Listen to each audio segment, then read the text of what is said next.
Hey everyone, welcome back to another video. In today's video, I'm going to be explaining why I use Amazon Merch on Demand, RedBubble, and Teepublic to run my print-on-demand t-shirt business. Now, for those of you who are new to this channel, or to give you some background here, I've been a print-on-demand t-shirt seller for just about 10 years now, so I have used just about every strategy there is out there to sell print-on-demand t-shirts. What I have learned over this entire journey is that when it comes to selling print-on-demand t-shirts, it really breaks down into two main strategies. Now, one of those strategies is active print-on-demand, and the other is passive print-on-demand. So in order for the rest of this video to really make sense, I quickly have to explain the difference between these two. So first, let's start with active print-on-demand. So active print-on-demand means that you as a print-on-demand seller have to create your own website. You have to bring your own traffic and your own buyers. This is typically going to be in the form of paid advertising. You have to pay for each order you receive up front, and then you receive the full money from the customer. And lastly, you have to handle all of the customer service. Now, to give you some real examples of print-on-demand companies that use this active business model, first you've got Printful,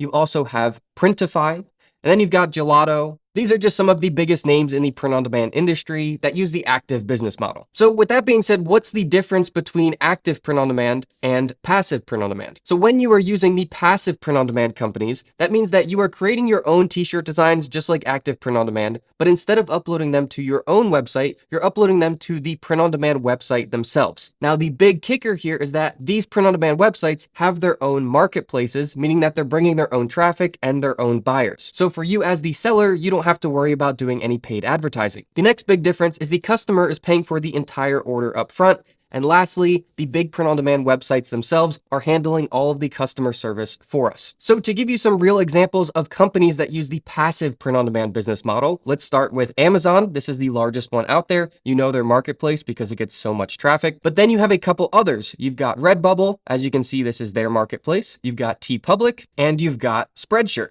Again, these are just some of the biggest names in print-on-demand that use the passive business model. So hopefully now that we're on the same page between active and passive print-on-demand, now I can get into the rest of the video and explain why I use the passive print-on-demand websites. So first off, I'll start off by saying what most people don't know about my print-on-demand business is I actually spent years running active print-on-demand stores. When I ran these stores, I spent thousands of dollars on paid advertising. I created full-fledged branded social media accounts to drive traffic to those stores, and I even created full-fledged blog websites driving traffic back to my print-on-demand stores. And ultimately, from doing all this, in the end, it worked. I made money from print-on-demand doing it with active print-on-demand. So that kind of brings up the question of why don't I do that anymore? Well, there were a couple really big deciding factors that moved me away from using active print-on-demand. So first, obviously, you are going to have to spend money on paid advertising, and there's no guarantee that you're going to return a profit. But more importantly regarding the paid advertising is when you are running paid ads, you are always thinking about those ads. This comes with spending a lot of time, a lot of brain power, a lot of energy, and a lot of stress managing those ads. Just as a side note here, if you've ever run paid ads before, you could have your budget set to $100 per day, and then randomly one day it could spend $500 or $600. This is just the nature of running paid ads, and if you are doing them yourselves, you will know that you are constantly thinking about them. Now, on top of that, I was spending time to create the posts and actually publish them or schedule them out on the social media pages. And then the thing that I really dreaded the most is that I was the customer service department. When someone reaches out to me with a problem, it is just in my nature to try to solve that problem as quickly as possible. But when these things start to become daily issues with customer service, that time really starts to add up. So this brings us into the passive print-on-demand websites. So for those of you who can relate with what I'm about to say next, you are just going to understand this instantly. When I was running my active print-on-demand stores, I was not married and I didn't have any kids. Essentially, I had all the time in the world to work on these stores. Nowadays, I am both married and I have a baby. Your priorities change very quickly when life changes like this. Now, for those of you out there who can relate to this, you will totally know what I'm talking about, but that is what made passive print-on-demand the clear choice for me. This meant that I could still run this business and I would only have to create designs and upload them to the marketplaces.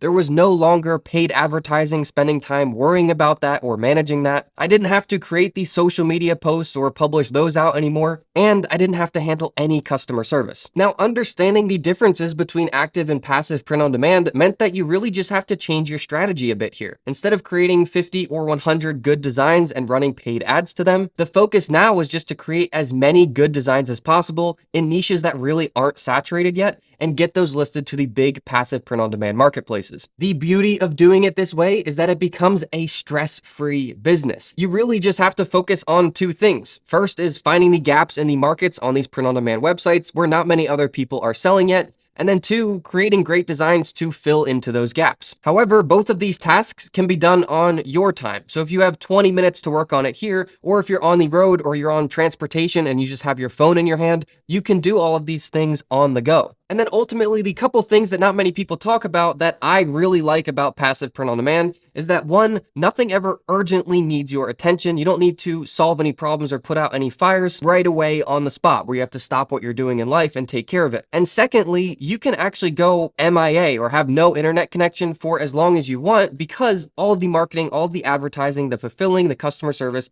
is all handled for you. So if you have time to get away with your spouse, you're going to go on vacation, or you're just genuinely very busy, you don't need to be checking in on your business. You don't even need to have internet connection because the entire business is going to run perfectly without you doing anything. Now, with all of that being said, I do want to address the elephant in the room here if you've started to look into these passive print-on-demand websites, is that when you join these passive print-on-demand websites, you are started off in the lowest tier. So what does that mean for you as a seller, and what has my experience been with this? So all this means is when you create a brand new account on these passive print-on-demand websites, you are either limited on how many designs you can upload to their platform, or your designs are not going to get the full exposure and you're not going to get the full profit margin until you get some sales and kind of prove yourself on that platform. Now, looking back on my experience on these websites, it's actually a good thing to have in place. Now, obviously, when you are starting out as a brand new seller, you want to get the full profit margin and you want to get the full exposure right off the bat. But you have to understand that the reason that these websites put these measures in place